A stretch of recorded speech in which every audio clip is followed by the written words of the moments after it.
This is an All Ears English podcast, episode 1916. Get out of here! How to respond appropriately when someone shares news in English. Welcome to the All Ears English podcast, downloaded more than 200 million times. Are you feeling stuck with your English? We'll show you how to become fearless and fluent by focusing on connection, not perfection. With your American hosts, Lindsay McMahon, the English adventurer, and Michelle Kaplan, the New York radio girl, coming to you from Colorado and New York City, USA. And to get your transcripts delivered by email every week, go to allearsenglish.com/subscribe. When someone shares something big, you need to respond back with the same level of enthusiasm. Today, get a way to do this that works in real life, and we even see it in TV shows. Listen in today. Hey, Lindsay, guess what? I am moving to France. No way. Get out of here. Yeah, unfortunately, that was just a joke. But I would, I would love to try living in France for a little while. I know. I would definitely come visit you. Oh my gosh. I love France. I love Paris. Me so too. magical. Me too. Didn't you live in Paris for a little? Or you studied abroad there? Yeah, I studied abroad there. Yep, in 2002. That makes me feel very old. Do you still, how's your French? I know we always talk about Spanish, but we don't. You know, I got into some trouble when I went to Paris because I thought my French was good, but then I accidentally ordered like all meat, like a meat appetizer, a meat main course, and like something very like heavy for dessert. And the waitress was like, "Are you sure you want all that meat?"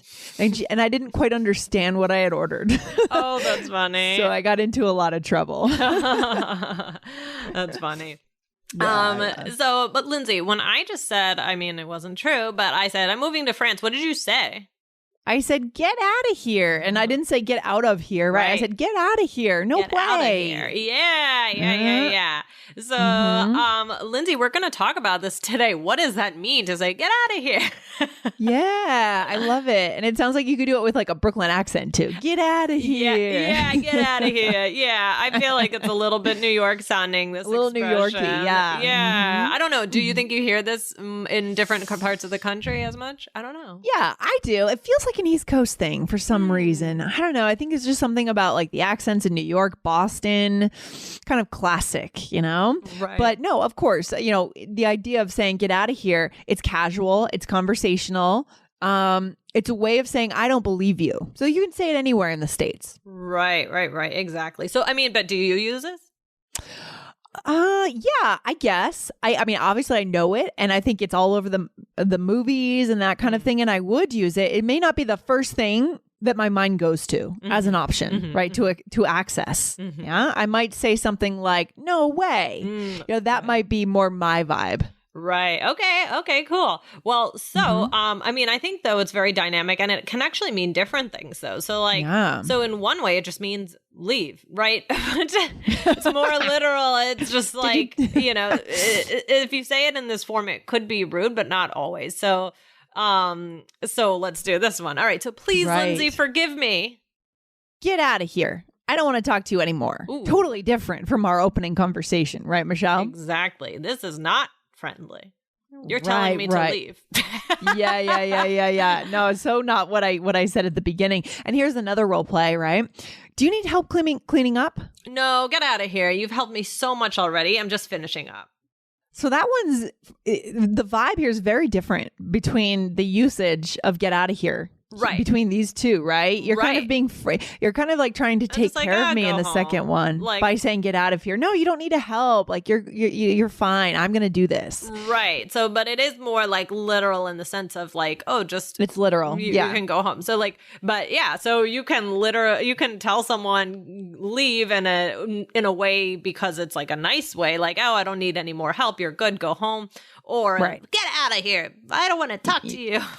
Right. But here, guys, we're drawing the contrast, right, between the literal use of get out of here, meaning exit the space, versus what we're going to talk about now, which is the meaning that we're trying to convey today. Right, Michelle? Right. Exactly. And then, of course, if you're saying, also, like, if you need to leave, you can also say, like, oh, I have to get out of here, or let's get out of here. More literal. So now let's go on to the next one, which we kind of, we were talking about in the beginning. So this one is a way to say, like, you're joking or you're being silly. Stop it. Right. Like, I don't believe you, kind of. Right. Right. Exactly. It's more lighthearted. So let's give an example, a couple examples. Okay. It took me 4 hours to get to work today. Get out of here. Yeah. And Outta, again, you said Outta, not out of here. Right. So are you saying that basically you don't believe me? Is that kind of... Or like, I guess it depends. Well, let's try it again. So I said, like, get out of here. Like, oh, I don't believe you. Now let's try it again. And let me change my tone. Okay. The same one. Okay. Here we go. It took me 4 hours to get to work today. Get out of here.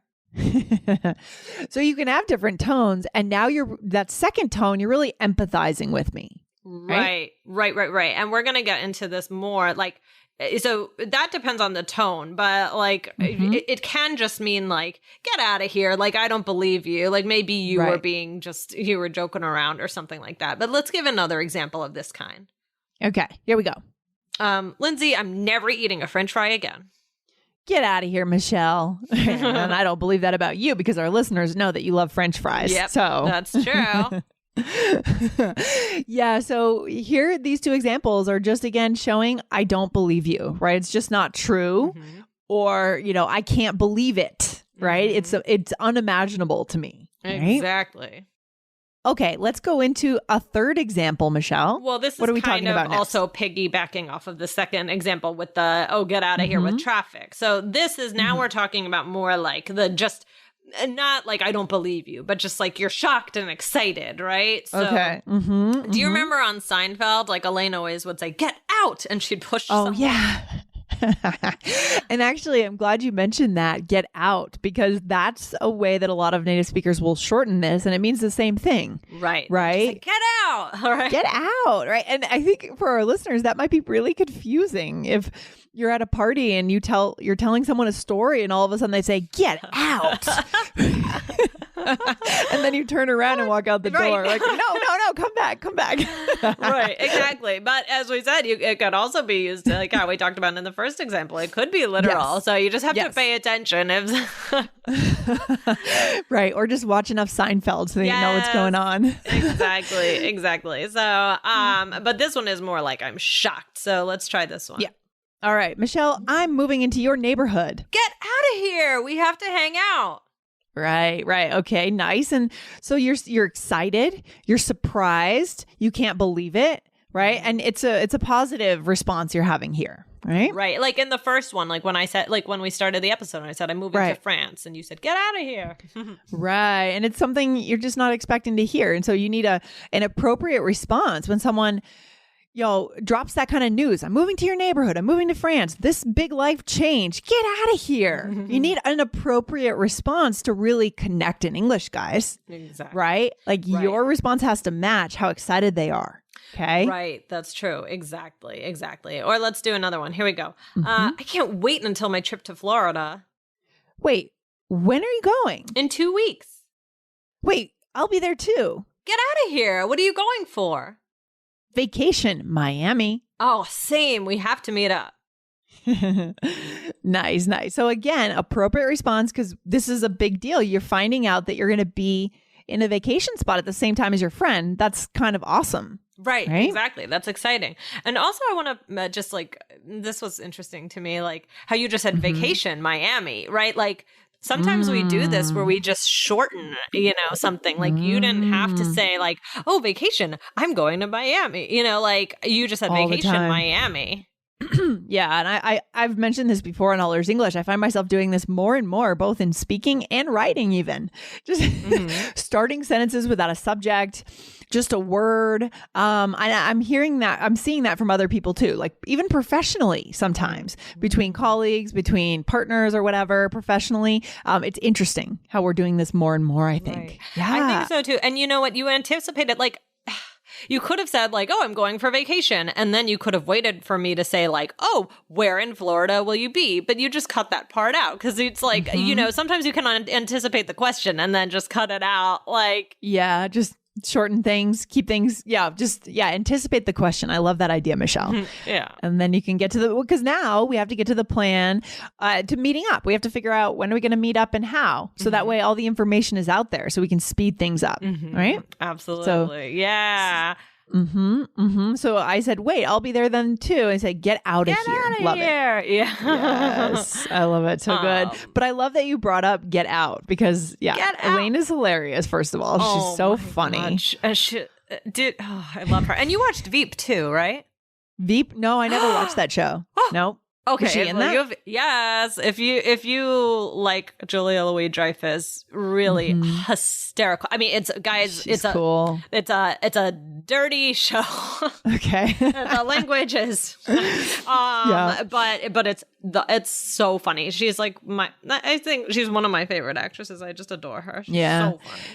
Yeah. I mean, guys, you got to watch Seinfeld above all because it's got a lot of, I bet we could do a whole episode one day, Michelle, just on Seinfeld references that have embedded themselves into the culture that our listeners have to know, That's a great idea. I mean, there are some shows that are so popular like that. Like we could do kind of like a whole series on, we could do one with Friends. We could do one with Seinfeld, just like some of the one-liners that are used and just like I love that idea. Conversations. Oh, maybe we'll put this together for the new year. We're coming into 2023 here, guys. Let us know if this is what you want. I think our listeners would love that because it's not just knowing them. It's using them, it's hearing them, it's understanding them. It's not getting thrown off when someone throws that into a conversation, certain references. And it's also recognizing that they are making a reference.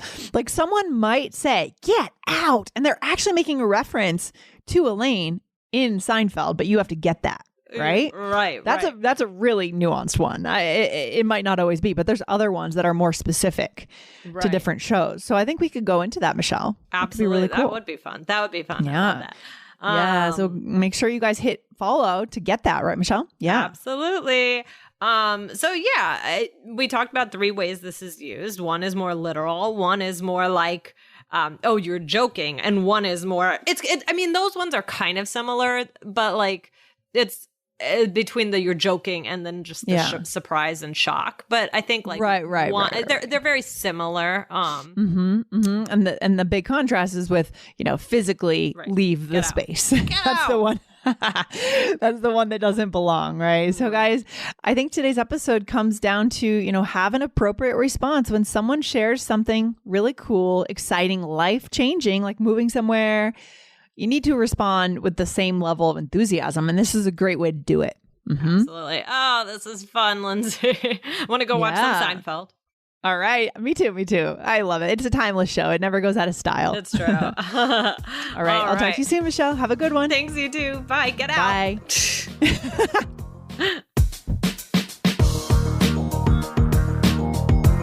Thanks for listening to All Ears English. Would you like to know your English level? Take our 2-minute quiz. Go to allearsenglish.com/fluency score. And if you believe in connection, not perfection, then hit subscribe now to make sure you don't miss anything. See you next time.